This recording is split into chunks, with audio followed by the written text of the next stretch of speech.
Coming up, President Biden says he is committed to helping Eastern Kentucky rebuild. Dedicated to Eastern and Southern Kentucky, this is WYMT Mountain News at 11.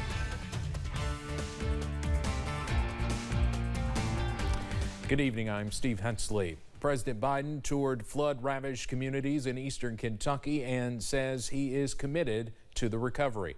The president says his administration is allocating millions in aid, providing grants for temporary housing, and loans to help cover property losses. He is also committed to covering 100% of the emergency work for 30 days to rebuild communities. And as Chad Hedrick explains, families say they'll need all the help they can get. Seeing the damage firsthand Monday, President Biden toured portions of Breathitt County that were washed away from flash flooding a week and a half ago. One family, gentleman, his trailer is all the way up at the other end of the property. Gone.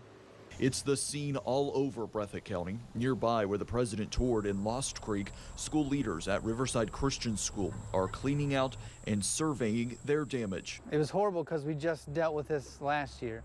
We're just recovering. We actually just had things fixed from the last flood, like a week before this, and we lost all that stuff again. Water reached the second floor of the school. They're having to start from scratch now. Right now we're having to tear out subfloor, all the drywall. One of the walls in our gymnasium is torn out. The rebuild is going to be a physical, mental, and financial toll on everyone. School leaders say they're hoping they will qualify for federal aid. We're not sure where we're going to stand on federal help. They did help us a little bit from the last flood, and we'll hope maybe this flood they will as well. People in the community are hoping this national and federal attention means they will get the help they need to recover. Having Biden come was huge for this area, just to get the publicity out there of what's going on. With him being here, maybe it'll get everybody will really just see how bad it is here. Like, people talks about the big cities, Katrina and all the big hurricanes and all the natural disasters, but everybody looks down on us in Eastern Kentucky. We're just like everybody else. Communities left to clean up what's left behind and hoping for help. Chad Hedrick, WYMT Mountain News. 12 counties have been approved by FEMA for individual assistance and disaster unemployment assistance. We have heard already of people being denied FEMA assistance from these floods. Governor Beshear is encouraging people to not give up and appeal if they are denied. Senators Rand Paul and Mitch McConnell will both be in several hard-hit counties tomorrow. 2 new FEMA disaster recovery centers are now open. One is at the Knott County Sportsplex. Another is in Clay County at Oneida Elementary School. FEMA agents there are working with people applying for help. Both centers are open 7 to 7 Monday through Saturday and from 7 until 1 on Sunday.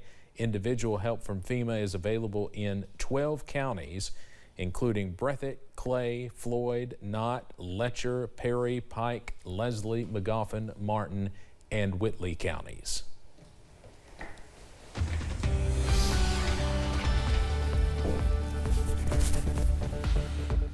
And unfortunately, we still have the possibility for more shower and thunderstorm activity as we head into the next couple of days, and it will have the possibility to produce heavy rain and localized flash flooding.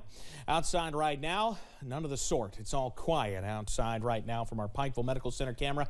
And like I said, it is quiet. Same thing from I-64 at Moorhead. Things are all on the peaceful side, at least for this evening. Highs today were rather toasty, upper 80s to near 90 in many spots, and it felt warmer than that. Monticello's heat index several times got up to about 100 because we were so toasty out there today with all of the humidity we had in place. Temperatures still at this hour not far from 80. In fact, 81 in Somerset, still 79 Jackson and Prestonsburg. So yeah, it's still a muggy evening out there, and more on the way. Pinpoint Doppler's a clean sweep around the mountains, but you do not have to go far. Look into portions of southern Indiana, areas up near Indianapolis where they've been playing the Little League World Series game between involving the North Laurel Little League team has been in a weather delay for quite a while this evening. We'll continue to see that whole frontal boundary begin to move toward our area. So you definitely want to keep that WYMT weather app handy. For tonight, mostly quiet, but we'll kick that thunderstorm chance back into gear as we head into the day tomorrow. And as we head into Wednesday as well. Details on how much rain we could see, that's all coming up in just a few minutes. Steve? Evan, thank you. Knott County Central student Aaron Mick Crawford had to be taken to UK Hospital in Lexington after getting sick while helping flood victims. He later died, adding another hit to a hurting community. Crawford was a rising junior who was a leader on the football and wrestling teams. He was always looking out for others, we're told, and was loved by the community. Knott County Central Athletic Director Justin Amberge said Crawford was always a student they could count on. Never missed practice, never missed a game, just an awesome teammate, and we're really going to miss him being a part of the athletic department here at Knott County Central. Crawford's visitation is Wednesday after 6 p.m. at Blair Memorial Baptist Church. His funeral is Thursday at 1 p.m. also at the church. State police are still working to identify victims found in Perry County floodwaters. The Lexington Herald says the bodies were found July 31st. 2 women and a man are still unidentified. Another man has been identified, but his name has not been released yet. 3 of the victims were found on Highway 476. 1 was found on Big Willard Road. With several Hazard and Perry County schools expected to start back by the end of the month, many donation and distribution sites that were located in schools are now operating out of the old J.C. Penney's building in Hazard, not only creating a long-term solution for flood relief efforts, but also a one-stop shop for those in need. WYMT's Alyssa Williams checked it out today.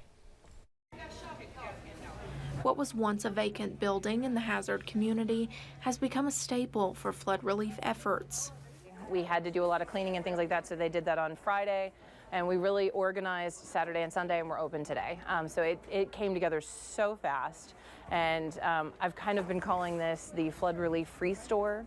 Thanks to ARH, Save the Children, and several other community organizations and volunteers, the building is operating like a department store, enabling people to come in with a volunteer to pick up exactly what they need. We have been told over and over and over again by the people that we're working with that have done major disasters like this that this isn't a sprint, it's a marathon. So if we have too much at the beginning, we will need it to last us. Site coordinators say they are pleased with how many donations they have received, and volunteers have stepped up, even receiving help from people like Judy Keene, who lost her home in the flood but is still helping others in need. It's very upsetting for us, but to go out and see other people that are in the same situation you are, and maybe worse, it really helps you to keep carrying on, to go on. So. And for others impacted by the flood, receiving community support like this means everything. If you're a victim of the flood, I just really beg you to come in and get what you need and get your help, because you can't do it alone, and that's the big thing, that we stick together and we'll get through this. I know we will. Neighbors helping neighbors so they too can pay it forward. In Hazard, Alyssa Williams, WYMT Mountain News. One of the donation and distribution sites coordinators, Bailey Richards, says this location not only serves Perry Countyans, but is also open to those in other counties impacted by the flood. If you're able to travel to the site or know a church or organization that's willing to travel for you, they can help get what you need. Today, Father Jim Sitchko delivered money to help the owner of Isom IGA rebuild, along with some surprises for others in the community and the store workers. Father Sitchko said he's never been to Isom, but his visit today will not soon be forgotten. He passed out $10,000 in gift cards to every worker at the IGA, and he had them line up again and passed them out until they were all gone. Next came a lot of cash to help the grocery store come back. Well, first of all, we've got to get it cleaned up, so these funds will help with the cleaning, because that is very expensive. Father Jim says the $20,000 won't be the only gift bestowed upon the store. He says the generosity of others will make other gifts possible down the line. The store's owner says she hopes to reopen the store by January. In Whitesburg, Kane Kitchen needs your help. Workers there serve 2,000 meals daily to flood victims. They say they need donations of protein, so any type of meat. Organizers tell us they could also use money. We have a link on WYMT.com to help you make a monetary donation online. Mercy Chefs is a nonprofit disaster relief organization that's been cooking warm meals for folks in Letcher County, out of Letcher County Central High School. Mercy Chef CEO and founder Gary LeBlanc says he believes something amazing happens over a shared meal. That's where our mission comes in, to go and provide a little normalcy, a little hope with a hot meal, and remind people that they are not forgotten. You can pick up breakfast and dinner daily from Letcher Central High School, and volunteers have been taking them out into the community as well. 3 people in the hospital, a family home destroyed. The Dorton community took another hit today as one family waits for answers. WYMT's Buddy Forbes has more from one man whose loved ones are saying goodbye to generations of memories.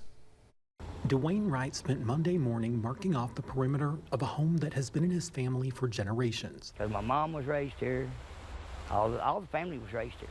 Decades of memories and moments destroyed after an explosion that injured 3 of his family members shook the Dorton community. Your grandmother's house exploded. Your mom, your aunts was in there, and your uncle. The family members, rescued from the blaze by neighbors, were taken to the hospital. I'm scared and worried, afraid one of them's dead. He said, you know, they're all alive right now, but we don't know about your uncle. Your mom's burnt pretty bad. As Wright waited for updates, surveying the remnants of his family home, finding whatever he could to hold on to. That meant a lot. That picture meant a lot. But I don't, as of what I've looked and seen, I don't see nothing else. Nothing. He says it sometimes feels like hit after hit for his family. Our family's been through so much, it's unreal. But he was in awe. Seeing them alive after seeing the place they once lived is now nothing more than a pile of debris. When you look at what's left of the home and know that they were alive when they left here, that's a miracle in itself. And though he is still unsure how the road ahead looks for his mother, uncle, and aunt. We are a resilient family. This whole holler's that way. We all pull together. He stands hopeful that they can rise from the ashes. In Pike County, Buddy Forbes, WYMT Mountain News. The cause of that explosion has not been determined yet. The fire marshal is investigating. Neighbors say there have been issues with natural gas in the area for some time. Well, we want to remind you that WYMT is partnering with ARH and the Foundation for Appalachian Kentucky for fundraising efforts to help flood victims. You can scan the QR code there on your screen. It will take you to our fundraiser page with both flood relief funds. For those of you who want to write a check, we have 2 addresses listed on your screen right now for the ARH Foundation Flood Relief. It is their executive headquarters there at 2260 Executive Drive, Lexington, Kentucky, 40505. And for Appalachia Rises, the Foundation for Appalachian Kentucky, you can write a check to 420 Main Street, Hazard, Kentucky, 41701. Legendary country music band Alabama donated $25,000 to flood victims. On Saturday, Alabama presented a check during their concert at the Barnyard venue in Sharpsburg to the Foundation for Appalachian Kentucky. Band member Teddy Gentry said, quote, hopefully these funds can help the families, farmers, and businesses that were affected. They are in our prayers. And I like my favorite country music band even more. Well, the University of Kentucky is welcoming a new class this fall of more than 6,000 students. The school has 18 total residential halls, but still don't have enough beds to fit all the students who want to live on campus. With nearly 7,900 student housing applications completed, they still only have 7,800 beds. Jay Blanton with the university says Boyd, Lewis, and Woodland Glen residence halls will use their multi-purpose rooms as makeshift rooms for now. If they start the school year in one of those converted rooms, we'll have them at a little bit of lower rate, and they'll keep that rate for the fall, even as they move into a regular room. So we're well below 35 now out of that nearly 8,000 housing assignments, and by early in the semester, we'll have that down to 0. He says within the first couple of days of classes, more rooms will become available, but they are just happy the school is growing. Students say even though housing will be crowded, they are excited to see more faces on campus. The university starts classes on August 22nd. Coming up on Mountain News at 11, we take you to Pike County, where one nonprofit animal rescue is dealing with the aftermath of the flooding and the loss of one of their rescues. Plus, we're not quite done with the potential for heavy rain yet. The very latest up next. Take your time, hon. Play the Kentucky Lottery on